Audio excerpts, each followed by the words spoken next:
Paris, bienvenue dans votre rendez-vous derrière l'image. On prend le temps, comme chaque jour, de décrypter l'info à partir d'une photo qui fait sens. Et un cliché aujourd'hui que va commenter pour nous Cyril Payen. Bonjour Cyril. Bonjour. Un cliché de l'UNRWA dans le collimateur très clairement du gouvernement israélien. Ce n'est pas nouveau. On va voir des images tout de suite de ruines. Alors ça ne parle pas au premier coup d'œil. Vous allez nous en dire un peu plus. Ce sont des bulldozers israéliens qui ont détruit le siège de l'UNRWA à Jérusalem-Est, qui depuis a été incendié. Ça, c'était le week-end dernier. Oui, effectivement. Alors, c'est une image qui est assez forte, qui date celle-là de quelques jours, hein, vous le disiez. Et puis, il y a eu, vous faites bien de le rappeler, il y a quelques heures, effectivement, un incendie contre ce bureau. Alors, c'est une image qu'on montre parce qu'elle est éminemment symbolique. Et puis aussi, il faut le dire, très politique, hein, dans le contexte des crispations. On le vit depuis deux ans et 3 mois après l'attaque du Hamas sur le sud d'Israël le 7 octobre. Alors, qu'est-ce que montre cette image? Donc ça, c'est la symbolique. Nous sommes dans le quartier arabe de la ville trois fois sainte, à Jérusalem-Est.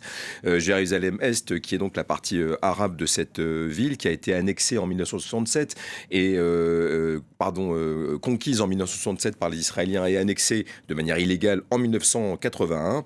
Et cette destruction, c'est un immeuble extrêmement important puisqu'il s'agit du siège de l'UNRWA. L'UNRWA, c'est très connu pour des millions de réfugiés palestiniens. C'est un organisme d'aide aux réfugiés palestiniens qui a été construit, fondé en 1949. Ça ne date pas d'hier.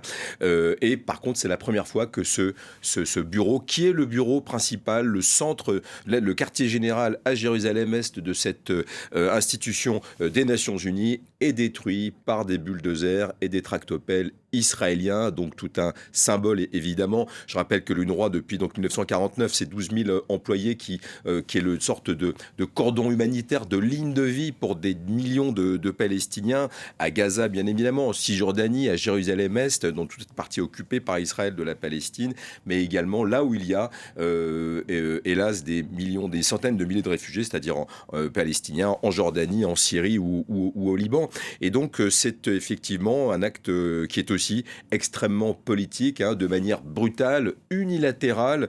Eh bien, le gouvernement israélien qui a pris vraiment comme bête noire depuis le 7 octobre l'UNRWA, qui l'accuse, mais on va y revenir, d'être une émanation carrément, hein, disons-le, du Hamas. Hein. Je rappelle que c'est une institution des Nations Unies, hein, qui normalement devrait jouir d'une immunité, eh bien éminemment politique, parce que c'est aussi l'acte de butoir final, hein, contre la bête noire onusienne lancée par l'entourage du Premier ministre israélien Benjamin Netanyahou.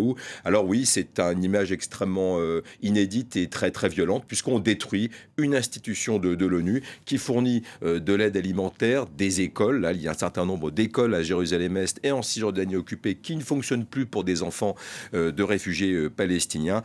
C'est un des actes finaux, hein, de cette grande campagne lancée par le gouvernement du Premier ministre israélien Benjamin Netanyahou contre cette agence d'aide aux réfugiés palestiniens. Voilà, une démolition qui a été effectivement vivement condamnée. Hein. Le chef de l'ONU a demandé à Israël de cesser cette démolition en réaction. Il faut dire que le gouvernement israélien accuse aujourd'hui l'UNRWA, et c'est pas nouveau là non plus, de complicité dans les attaques terroristes du Hamas le 7 octobre 2023, qui avait provoqué la mort, on le rappelle, de 1200 Israéliens. Oui, effectivement, encore une fois, c'est vraiment très très vite, ça s'est révélé être la bête noire du gouvernement israélien, n'hésitant pas à faire un parallèle entre le Hamas qui a complètement infiltré l'UNRWA. Alors il y a évidemment beaucoup d'employés. Je vous propose de regarder en vitesse un extrait de cette vidéo qui a été tournée lors de la destruction, donc mardi dernier, de ce bâtiment administratif. Là, le monsieur que l'on voit en premier plan, ce n'est autre qu'un ministre, le ministre de la Sécurité intérieure, Itamar Ben-Gvir, de l'aile religieuse d'extrême droite du cabinet de Benjamin Netanyahou, qui va lui-même se mettre en scène, voilà, et il a parlé de jour historique, hein, évidemment, et donc il se met en scène et il détruit des parties, voilà, c'est le sigle de l'UNRWA, et je cite de mémoire le maire adjoint nationaliste de Jérusalem, qui a dit que c'était nous ou eux. En fait, il y a un amalgame, hein, depuis le 7 octobre entre cette institution de l'ONU et le Hamas et les groupes djihad islamiques, les groupes terroristes responsables de l'attaque contre Israël. Alors, évidemment, l'ONU a pris ça extrêmement au sérieux. Je rappelle que l'UNRWA ne fonctionne plus et qui a même été déclaré illégal en 2024 par l'État israélien, ne fonctionne plus. En fait, le bâtiment qui a été détruit a été vidé. Il n'y a plus d'électricité, plus de courant depuis quelques mois. Mais il y a eu des enquêtes, et notamment un audit très très sérieux, diligenté par l'ancienne ministre des Affaires étrangères française, Catherine Colonna, qui a révélé quelques défaillances dans l'organisation. Il y a 12 000 employés depuis 1949, mais pas de problèmes fondamentaux. L'ONU elle-même a pris des sanctions, puisque l'UNRWA, sur ces 12 000 employés, a licencié 9 de ses membres au motif qu'il y avait effectivement quelques flottements, une ligne un peu difficile une ligne de partage assez difficile à faire entre les engagements personnels et le Hamas, mais pas plus que ça. Pour autant, effectivement, c'est réellement la bête noire du gouvernement israélien. Je vous propose, on a vu le ministre Itamar Ben-Gvir du gouvernement israélien, d'écouter l'avis d'un analyste palestinien qui parle parfaitement français, un professeur de sciences politiques, c'est Amjad Shihab. On a recueilli son témoignage il y a quelques jours. Il est professeur à l'université de Jérusalem d'Al-Quds. Écoutez-le, c'est son avis, évidemment, son commentaire sur cette destruction de l'UNRWA. La destruction du siège central des Nations Unies à Jérusalem est considérée comme un message clair et un défi au droit international et à la communauté internationale, et cherche aussi à changer le statu quo de la ville sainte selon la vision israélienne, et cherche aussi à délégitimer le droit des réfugiés palestiniens. Et c'est un acte lourd de conséquences, surtout pour une solution pacifique du conflit israélo-palestinien, et aussi une perte de confiance du droit international et du rôle de la communauté internationale dans le conflit au Proche-Orient. Oui, alors le professeur Chiab le dit parfaitement, au-delà même de l'institution, au-delà de l'UNRWA, c'est bien le droit international qui est pointé du doigt par le gouvernement israélien, avec le prétexte, et qu'on peut parfaitement entendre, de cette attaque inédite et d'une brutalité terrible le 7 octobre 2023 contre le sud d'Israël. Mais oui, c'est une attaque en règle à toute forme de légitimité de l'action de l'ONU. Donc évidemment, ça va assez loin. Et puis de cette verticalité, cette unilatéralité du gouvernement israélien qui agit en contravention totale et pure avec le droit international. Et je ne parle même pas des conséquences sur le terrain pour des centaines de milliers de familles qui sont du coup privées directement de l'aide directe de l'agence de l'ONU qui vient en aide aux réfugiés palestiniens. L'UNRWA a dit carrément aujourd'hui qu'il s'agit d'une tentative continue de démanteler le statut des réfugiés palestiniens. C'est de ça dont il est question finalement aujourd'hui.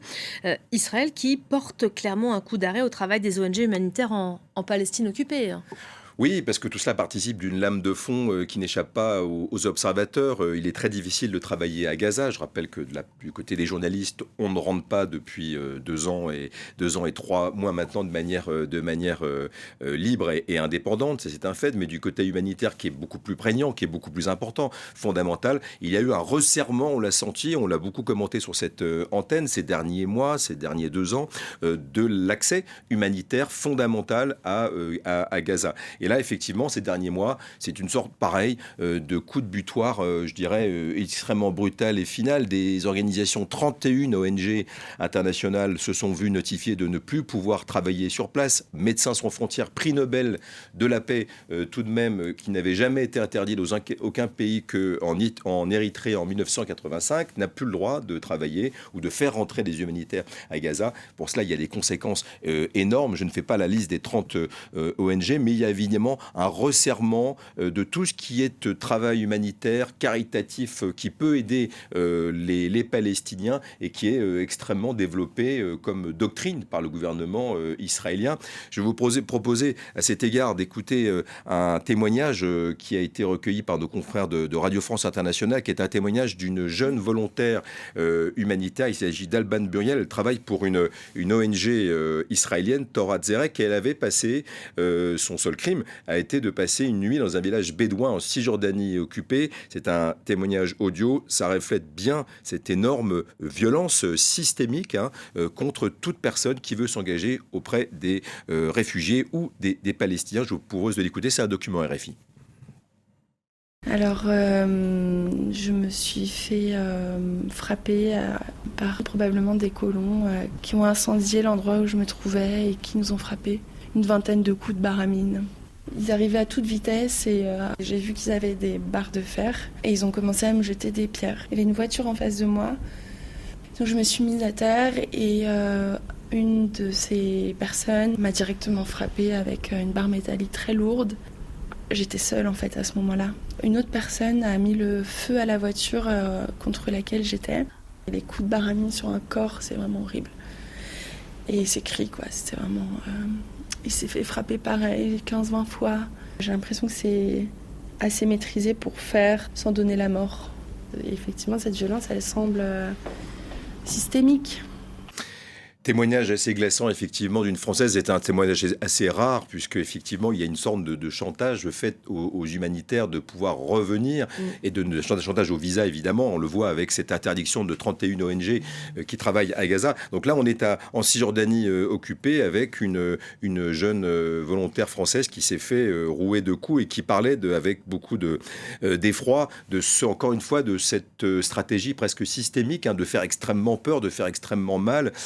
Et ce sont des actions conjointes par des colons souvent ultra-orthodoxes en Cisjordanie occupée, qui gagnent du terrain, qui expulsent de plus en plus souvent des paysans palestiniens qui sont là depuis des décennies ou plusieurs générations, et souvent avec la passivité de l'armée israélienne. Donc ça, ce sont des attaques qui sont de plus en plus statistiquement documentées. Des membres de la société civile, d'ailleurs israélienne, les dénoncent. On observe une augmentation de 27% de ces attaques qui ont donc cette violence. Et il y a souvent, puisque c'est arrivé depuis quelques mois, des morts au bout de ces attaques. Donc un climat de violence qui est assez rampant, qui est très généralisé dans cette partie de Palestine.